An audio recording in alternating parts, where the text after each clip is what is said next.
On the morning of June 13, 2025, the quiet skies over Iran were broken by the roar of Israeli warplanes. This was the beginning of a major military action that Israel called Operation Rising Lion. The world watched as a long-simmering conflict suddenly boiled over into direct confrontation. This was not a small, limited strike. It was a widespread series of attacks across the country, aimed at key parts of Iran's military and nuclear infrastructure. The event immediately raised fears of a much larger war in the Middle East, a region already known for its complex and often violent history. The implications of this bold move were felt far beyond the immediate borders, sending shockwaves through global capitals and financial markets as everyone tried to understand what would happen next. The reason for this large-scale attack was explained by Israeli Prime Minister Benjamin Netanyahu. He spoke directly to his nation and to the world, framing the operation as a necessary act of self-defense against an urgent threat. According to Netanyahu, Israel could not wait any longer. He claimed that Iran had gathered enough highly enriched uranium to build 9 nuclear warheads and was just months away from being able to produce its first atomic bomb. For Israel, this was a line that could not be crossed. The Prime Minister stated that the goal of Operation Rising Lion was to roll back the Iranian threat to Israel's very survival, making it clear that the mission would continue for as many days as it takes to achieve its objectives. The timing of the attack came after years of escalating tensions and what is often called a shadow war between the two nations. This shadow war involves secret operations, cyber attacks, and strikes on each other's allies in other countries like Syria and Lebanon.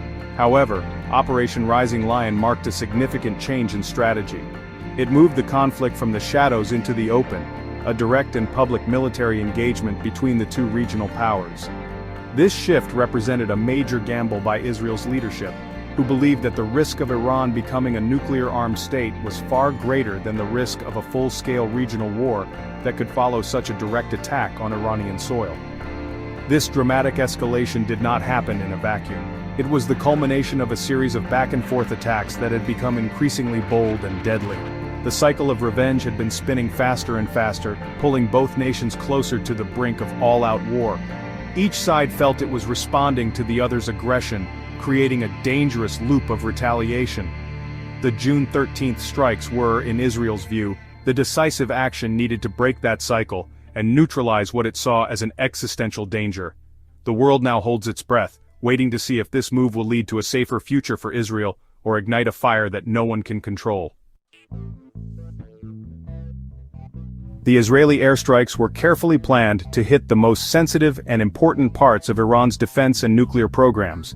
The primary target was the Natanz enrichment facility, the heart of Iran's nuclear ambitions. The International Atomic Energy Agency, which monitors nuclear sites worldwide, quickly confirmed that the facility had been struck. This was a direct blow aimed at setting back Iran's ability to produce enriched uranium, the key material for a nuclear weapon. In addition to Natanz, Israel also targeted facilities connected to Iran's ballistic missile program. These missiles are a major part of Iran's military power, capable of reaching Israel and other countries in the region, so destroying them was a high priority for Israeli military planners.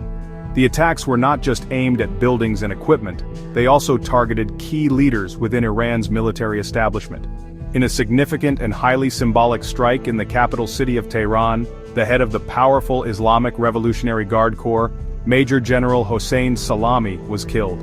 His death, which was confirmed by Iranian state television, sent a shockwave through the country's leadership. The IRGC is an elite military force with immense influence in Iran, and Salami was one of its most powerful figures. Prime Minister Netanyahu also revealed that another key individual, described as Iran's leading nuclear weapons scientist, was a target of the operation, further demonstrating Israel's intent to dismantle the leadership of these programs. The consequences of these strikes were immediate and severe for Iran. The loss of a top military commander like Hossein Salami creates a vacuum of leadership and is a deep psychological blow to the regime and its supporters. The damage to the Natanz facility and other nuclear and missile sites represents a major setback that could take years to recover from, depending on the extent of the destruction.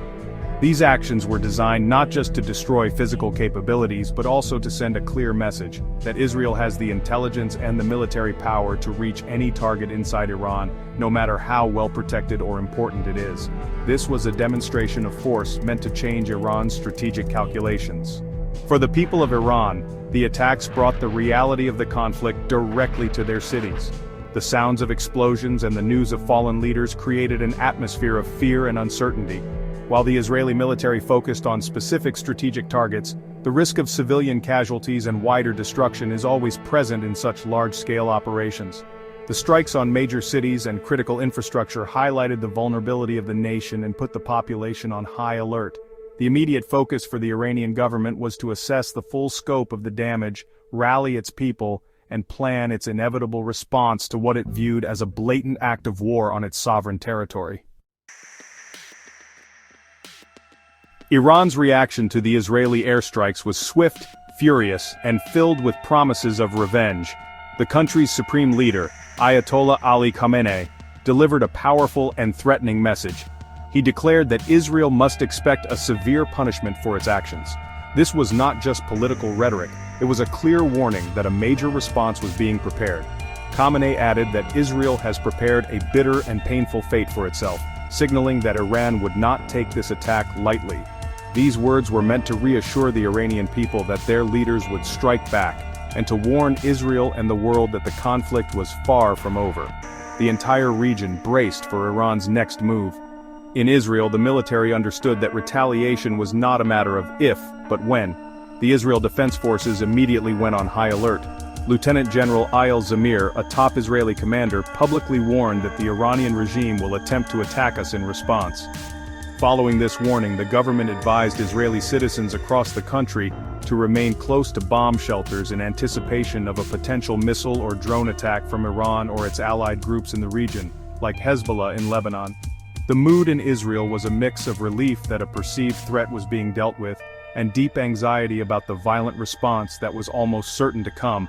The nation was preparing for the next round in a dangerous fight. Meanwhile, the United States, Israel's most important ally, quickly clarified its own position. U.S. Secretary of State Marco Rubio stated firmly that the United States was not involved in the attack. He emphasized that Israel had acted alone, making a unilateral decision. Rubio's main priority, he said, was to protect American soldiers and personnel stationed in the Middle East. He issued a direct warning to Iran, saying it should not target U.S. interests or personnel. This statement was designed to keep the United States out of a direct conflict with Iran, while still acknowledging Israel's right to defend itself. Rubio confirmed that Israeli officials had told the United States beforehand that the attack was necessary for self-defense. The United States had clearly been anticipating this escalation. Days before the strike, the American government had already started taking precautions. On June 11th, the U.S. Embassy in Baghdad, Iraq, began reducing its staff. The next day, it issued a travel warning for Iraq, a country where Iranian-backed militias could easily target Americans. After the strikes, the U.S. Embassy in Israel ordered its staff and their families to leave key cities like Tel Aviv, Jerusalem, and Beersheba. These actions showed that while the United States was not officially part of the operation, it was fully aware of the danger and was preparing for the violent aftermath that was likely to spread across the region. The roots of Operation Rising Lion go back to a series of escalating attacks that began long before June 2025. The conflict had been growing more intense, especially since an Iranian missile barrage on Israel in October 2024. That attack was itself an act of revenge. Iran launched it in response to an Israeli airstrike that had killed two major figures: Iranian General Abbas Nilforushan and Hezbollah leader Hassan Nasrallah, who were meeting in Lebanon. This followed another major blow to Iran's network when Israel was blamed for an operation that killed Hamas leader Ismail Haniyeh in Tehran. Each of these events was a major provocation, creating a deadly cycle where each side felt it had to respond with even greater force, leading directly to this new, more dangerous phase of open warfare.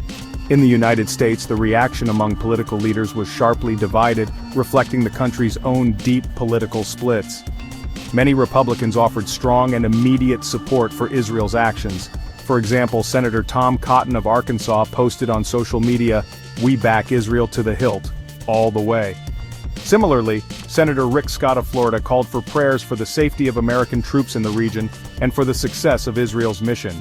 These statements showed a clear belief that Israel was right to act, and that the United States should stand firmly with its ally. This perspective views Iran as the primary aggressor in the region and supports decisive action to counter its influence. On the other side of the aisle, many Democrats expressed serious concern and criticism. They worried that Israel's strikes were a dangerous overreach that could lead to a much bigger war. Senator Jack Reed of Rhode Island, a leading Democrat on military issues, called the attack a reckless escalation that risks igniting regional violence. Representative Joaquin Castro of Texas went even further, describing the strikes as pure sabotage of diplomatic efforts that President Donald Trump's administration had been pursuing with Iran. This view holds that diplomacy, not military force, is the better path to stability, and that Israel's unilateral action could undo years of careful work to avoid a catastrophic conflict. This moment is critical because it represents a major turning point in the Middle East. Israel's decision to launch Operation Rising Lion has fundamentally changed the rules of its conflict with Iran, moving it from the shadows into the open. The immediate future is uncertain and fraught with danger. Iran has promised a painful retaliation, and Israel is prepared for it. The United States is trying to protect its own interests while navigating its alliance with Israel and avoiding a direct war with Iran. The divided reaction in Washington shows that there is no easy answer or unified path forward. The world now watches and waits to see if this bold move will lead to a new era of instability or force, a new kind of understanding in a deeply troubled region.